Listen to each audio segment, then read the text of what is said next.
Hi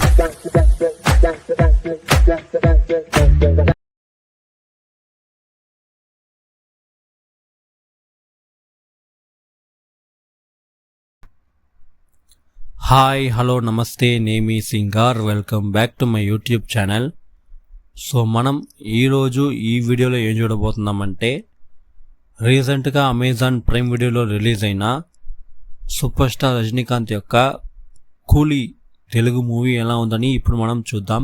ఈ కూలీ movie యొక్క వన్ లైన్ స్టోరీ ఏమిటంటే, సూపర్ స్టార్ రజనీకాంత్ యొక్క ఫ్రెండ్ అయిన సత్యరాజ్ వచ్చి చనిపోతాడనమాట. సో చనిపోయిన వ్యక్తిని చూసేయడానికి రజనీకాంత్ వెళ్తాడు. అక్కడ పోయిన తర్వాత తెలిసేది ఒక విషయం, తన స్నేహితుడి మరణం అనేది నార్మల్ అయిన ఒక విషయం కాదు, నార్మల్ డెత్ కాదు, ఇది ఒక హత్య అనేసి తెలుస్తుంది రజనీకాంత్కి. సో దాని యొక్క ఇన్వెస్టిగేషన్ దిగుతారనమాట. సో తన ఫ్రెండ్ని చంపింది ఎవరు, ఎందుకు చంపారు, ఎలా చంపారు అనేది తెలుసుకునేదానికి దిగుతాడు. సో అలా దిగిన తర్వాత తనకి ఏ విషయాలు తెలిసింది, ఎవరు చంపారు, ఎందుకు చంపారు, అండ్ అలా చంపిన వాళ్ళని రజనీకాంత్ ఏం చేశాడు అనేదే ఈ మూవీ యొక్క ఓవరాల్ వన్ లైన్ స్టోరీ అనమాట. నాకైతే ఈ సినిమా పెద్దగా నచ్చలేదు, చాలా బిలో యావరేజ్గా అనిపించింది. దానికి ముఖ్యమైన కారణం వీళ్ళు తీసుకున్న స్టోరీ అండ్ ఓవరాల్గా ఈ సినిమాని తీసిన విధమే. ఈ సినిమాలో యాక్ట్ చేసిన ప్రతి ఒక్కరు యాక్టింగ్ అనేది చాలా బాగుంది, ముఖ్యంగా సూపర్ స్టార్ రజనీకాంత్. సో వాళ్ళ యొక్క ఆ స్క్రీన్ ప్రెసెన్స్ అనేది చాలా బాగుంది. అండ్ ఫ్లాష్ బ్యాక్ పొజిషన్లో వచ్చే ఆ సీన్స్ అయితే ఇంకా సూపర్ అనమాట. ఓవరాల్గా ఆ సినిమాలో ఫ్లాష్ బ్యాక్ ఏదైతే ఉందో దాన్ని చూపించిన విధం అనేది చాలా సూపర్గా ఉంది. అండ్ కింగ్ నాగార్జున వాళ్ళ యొక్క స్క్రీన్ అపీరియన్స్, స్క్రీన్ ప్రెసెన్స్ అనేది చాలా సూపర్గా ఉంది. సో ఆ విలనిజం అండ్ ఆ యాక్టింగ్ స్టైలిష్గా ఉంది అనమాట, చాలా సూపర్గా ఉంది నాగార్జున వాళ్ళ యొక్క యాక్టింగ్. వాళ్ళ యొక్క క్యారెక్టర్ రైటింగ్ పరంగా చూస్తే ఇంకొంచెం స్ట్రాంగ్గా, ఇంకొంచెం సూపర్గా రాసుకుని ఉంటే ఇంకా బాగుండేది. బట్ ఎక్కువ స్క్రీన్గా, ఎక్కువ పవర్ఫుల్గా రాసుకోకుండా ఒక జస్ట్ విలన్ అంటాగా రాసుకున్నారు. బట్ ఏదైనా సరే కింగ్ యొక్క ఆ స్క్రీన్ ప్రెసెన్స్ అనేది చాలా సూపర్గా ఉందన్నమాట. సో నాకు తెలిసి ఇంకొంచెం బెటర్గా ఆ క్యారెక్టర్ రైటింగ్ రాసుకుని ఉంటే ఇంకా సూపర్గా ఉండేది. సో నాకు తెలిసి ఇంకొచ్చే ఫిలిమ్స్లో కింగ్ నాగార్జున గారిని విలన్గా చూసేందుకే ఛాన్సెస్ ఉంటాయి అనుకుంటా. ముఖ్యంగా ఒక మంచి డైరెక్టర్స్లో చేతులతో ఒక మంచి విలన్ క్యారెక్టర్ నాగార్జున గారికి పడితే మాత్రం క్యాక్గా ఉంటుంది అసలు. సో మీరు చెప్పండి, మీరేమనుకుంటున్నారు అనేసి. అండ్ ఉపేంద్ర గారు ఈ సినిమాలో యాక్ట్ చేస్తున్నారు. సో వాళ్ళ యొక్క క్యారెక్టర్ అంత పెద్దగా ఏం లేదు. అండ్ వాళ్ళు వచ్చే ఒక 2 సీన్స్ ఏమో అనుకుంటా, 2 ఫైట్ సీన్స్ మాత్రం వస్తారు. సో వాళ్ళ క్యారెక్టర్ ఈ సినిమాకి అవసరమే లేదు. ఏదో పాన్ ఇండియా సినిమా కదా, తమిళ నుంచి ఒకరు, తెలుగు నుంచి ఒకరు, కన్నడ నుంచి ఒకరు అని లెక్కల కోసం తీసుకున్నారనమాట ఉపేంద్ర గారిని. సో వాళ్ళ యొక్క క్యారెక్టర్ రైటింగ్ అండ్ వాళ్ళ యొక్క యాక్టింగ్ కూడా పెద్దగా ఏం లేదు, ఇచ్చిన దానికి చేశారు, అది వరకు okay. And Soubin, Manjummel boys నుంచి ఉంటారు కదా శోభిన్ వాళ్ళు. సో వాళ్ళ యొక్క క్యారెక్టర్ రైటింగ్, వాళ్ళ యొక్క యాక్టింగ్ అనేది చాలా బాగుంది. నాగార్జున తర్వాత సెకండ్ విలన్ అనమాట ఈయన.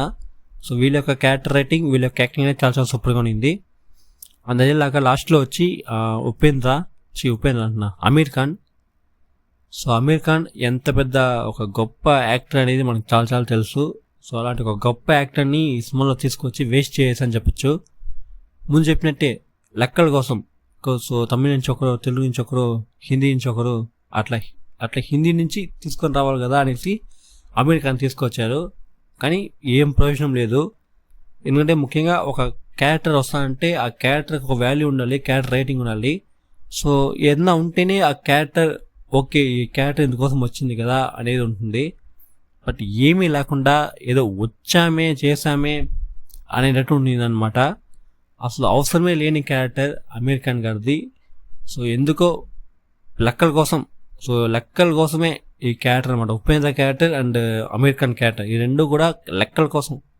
సో ఆ ఇండస్ట్రీ నుంచి ఒకరు, ఈ ఇండస్ట్రీ నుంచి ఒకరు, లెక్క సరిపోయింది అంతవరకే. సో ఇంకొంచెం వాళ్ళ ఇద్దరు క్యారెక్టర్ ఇంకొంచెం బాగా రాసుకొని ఇంకొంచెం తీసుకొని ఉంటే యాక్చువల్గా అనిపించింది వచ్చి రోలెక్స్ లాగా అనిపించింది సూర్య అట్లీస్ట్.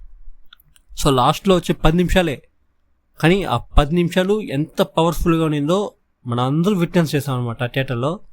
సో అదే 10 నిమిషాలు 5 నిమిషాలు అరగంట ఒక క్యారెక్టర్ ఎంత బాగా రాసుకుంటాం అనేది ఎంత ముఖ్యమో అదే ముఖ్యం. ఓకేనా? సో జస్ట్ లెక్కల కోసం అంటే మాత్రం పని జరగదన్నమాట. సో ఈ సినిమా పెద్ద ఫ్లాప్. ఈ లెక్కల కోసం తీసుకున్నట్టే ఈ సినిమా. అండ్ ఈ సినిమా చూస్తే లెక్కల కోసమే 1000 కోట్లు కొట్టాలా అనే లెక్క రాసుకున్నాను అనమాట. సో మనం ఏం చేయాలి, ఒక పెద్ద డైరెక్టర్, ఒక పెద్ద మ్యూజిక్ డైరెక్టర్, 5 ఇండస్ట్రీ నుంచి 5 హీరోలు వేసి తిప్పేద్దాం, ఎట్లయినా 1000 కోట్లు కొట్టేద్దాం అనుకున్నారు. కానీ ఆడియన్స్ వచ్చి హుషారు, ఎరా ఏదైనా తీస్తేనే కదరా, మీ పాటికి తిప్పితే ఎట్లా అనేసి ఈ సినిమా మొత్తం ఫ్లాప్ చేశారు.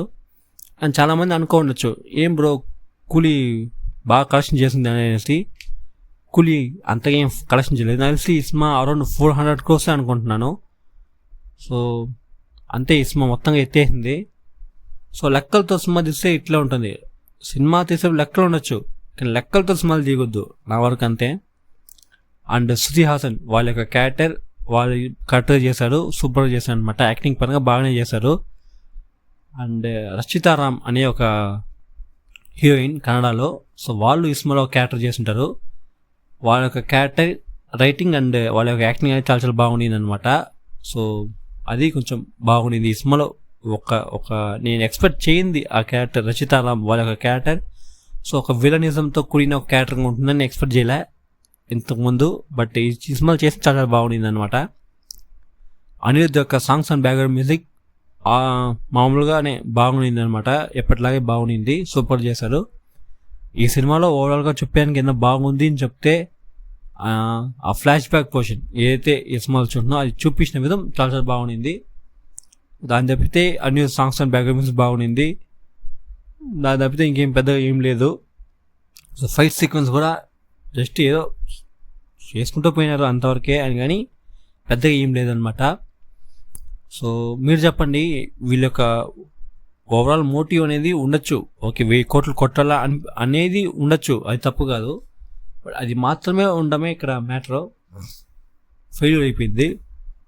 మీరు చెప్పండి, ఎందుకు తమిళ సినిమా, ముఖ్యంగా తమిళ సినిమా, ఎందుకంటే మెజారిటీగా రజనీకాంత్ గారి సినిమా చూసుకుంటే జైలర్ అది ఒక మల్టీ స్టారర్ ఫిలిమే, వేటైన్ అనే ఒక సినిమా వచ్చింది అది మల్టీ స్టారర్ ఫిలిమే, కూలీ ఇది మల్టీ స్టారర్ ఫిల్మే.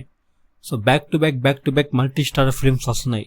అది కూడా చూస్తే జైలర్లో రజనీకాంత్ గారు, మోహన్ లాల్ గారు, శివరాజ్ కుమార్ గారు. ఇక్కడ వేటైన్ సినిమాలో రజనీకాంత్ గారు, అమితాబ్ బచ్చన్ గారు, ఫహద్ ఫాసిల్ గారు. ఇక్కడ కూలీ రజనీకాంత్ గారు, నాగార్జున గారు, అమీర్ ఖాన్ గారు, ఉపేంద్ర గారు. సో రజనీకాంత్ గారు ఫ్యాక్టర్ అనేది సెంటర్ పాయింట్. సో దాని చుట్టూ చూసుకుంటే వేరే ఇండస్ట్రీ నుంచి వచ్చిన పెద్ద పెద్ద యాక్టర్స్, పెద్ద పెద్ద హీరోలు.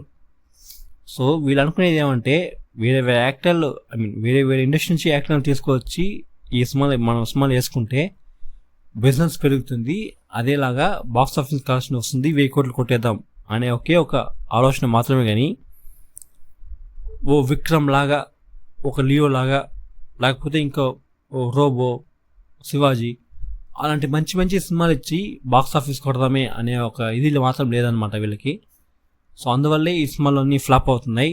ముఖ్యంగా లోకేష్ కనగరాజ్ వీళ్ళ దగ్గర నుంచి ఇలాంటి ఒక అవుట్ వస్తుందనేసి నేను కొంచెం కూడా ఎదురు చూడలేదు. ఎందుకంటే నగరం, ఖైదీ, మాస్టర్, విక్రమ్, లియో ఇవన్నీ చూసుకుంటే commercially big hit films and box office పరంగాను బిగ్ హిట్ ఫిల్మ్స్ అనమాట.